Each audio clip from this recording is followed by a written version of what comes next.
Because those who have done Kundalini Yoga know it works, and it works fast. Not that we don't have time, but in the same aspect, we don't have time. We don't have time like maybe our grandparents or great-grandparents or even our parents to just kind of shuffle along and hope everything comes out all right. We've got the whole world in our hands now. And I was telling the class this morning where we were teaching, I had just read this morning how this beautiful man from Australia had been doing studies all along on the power of meditation and if it really works. And he started in the 60s. In the 70s, he's from Australia, John Davies. He went to Lebanon, where they were fighting a lot, bombing a lot, because there's a lot of countries that continue to bomb for whatever reason. If it's Iraq, Afghanistan, Pakistan, and I know here in Africa, there was so much fighting, and it was non-discriminate, meaning killing children, killing families, killing villages. They weren't just targeting at the enemy camps. And because he had been a meditator himself for many years, he said, and because he knew the possibility that meditation would work, he took 200 meditators over to one village. He found other people that would join in, so we had 1% of that village that was meditating, because in the survey that's all that you needed is 1% meditating collectively for 20 minutes in the morning and 20 minutes at night. Simple breath meditation. The bombs continue. The casualties continue. The terrible plights continue, but not in that village. Around where they weren't meditating. You think, well, how can that be true? But that's what a meditative mind does. When you have a quiet mind, your mind lends to that possibility of somebody else who can't even imagine a quiet or peaceful mind.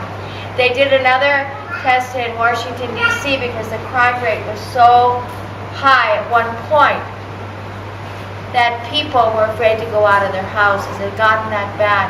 Again, they gathered 1% to meditate. The rate went down noticeably, considerably, and percentage-wise down. So we know meditation works. Now you say, do I have to ask for peace? Do I have to ask for no crime? No. You ask for nothing. It's not your business to ask. God knows exactly what we need. And do you think this creative force of the universe, where we say God is love in every religion, from Christianity to Hinduism to Judaism to Muslim to every faith, nobody will deny that God is love. So if God is in fact love, then would he like what's going on in his creation? I don't think so. It's the minds of us, we as humans, that's created this situation. Picking up a gun instead of talking. To have so much on our table that we're throwing so much garbage away because we don't like what we're eating, or we just take one little bite, while somebody over here, like 27,000 children a day, are dying because they have no food. There's an imbalance going on because there's an imbalance in our minds. So, if we want to find peace in ourselves, which also brings abundance, people wonder, why can't I get enough money? There's no peace in here. Why is my health deteriorating? There's no peace in here. Why can't I make my marriage better? Why can't I have relationships? Why don't I have friends? On and on and on. Why do I look so old? Why do I have such a struggle with my weight? Why do I have such a craving for food, alcohol, whatever it is? Because there's no peace, and we're trying to fill it up. Fill up that empty spot. But if you sit, now some of you will have to imagine, I have to do this sometimes, because we sit a long time every morning. I have to pretend I have glue sometimes, or big, big magnets on my butt, and I can't get off. Even though I want to, I can't get off till the time is done. Because the mind will tell you, Oh, the children.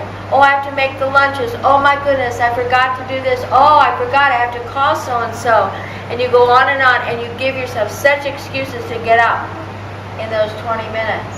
But if you sit, somebody came and told me, I have such a challenge with discipline. And I said, it's called self-discipline, to be a disciple of yourself. Discipline is from the outside. Dad says you can't do this. Mom said you can't do this. It comes like, I don't like discipline. I'm going to rebel. And we all rebel, most of us. In puberty, we say, screw you to the parents. And we run off and do our thing and maybe come back eventually. This is self-discipline. To discipline, to be the teacher of your own self. Well, you don't even know yourself because you haven't even sat with yourself. So we'll follow the breath. We'll use 2 sounds. It'll carry you across the world ocean if you do it every day. And then, if you do it for 40 days straight, your life guaranteed will change. And I'll give you my business card and you will email me and tell me. You just kind of get addicted to the commitment of how you want to feel. If I wasn't feeling good, and I've been doing sadhana meditation all these years, believe me, I wouldn't be doing it. But it completes, I wouldn't even say, it begins my day. It makes my day good. I'm kind of guaranteed because I'm covered. No matter what happens, I'm covered. Because I plugged into the divine. Most of us don't plug into the divine in the morning. You just get up and, God forbid, turn on CNN. That's the most unplugged in you'll get because you'll wake up and go right into fear base.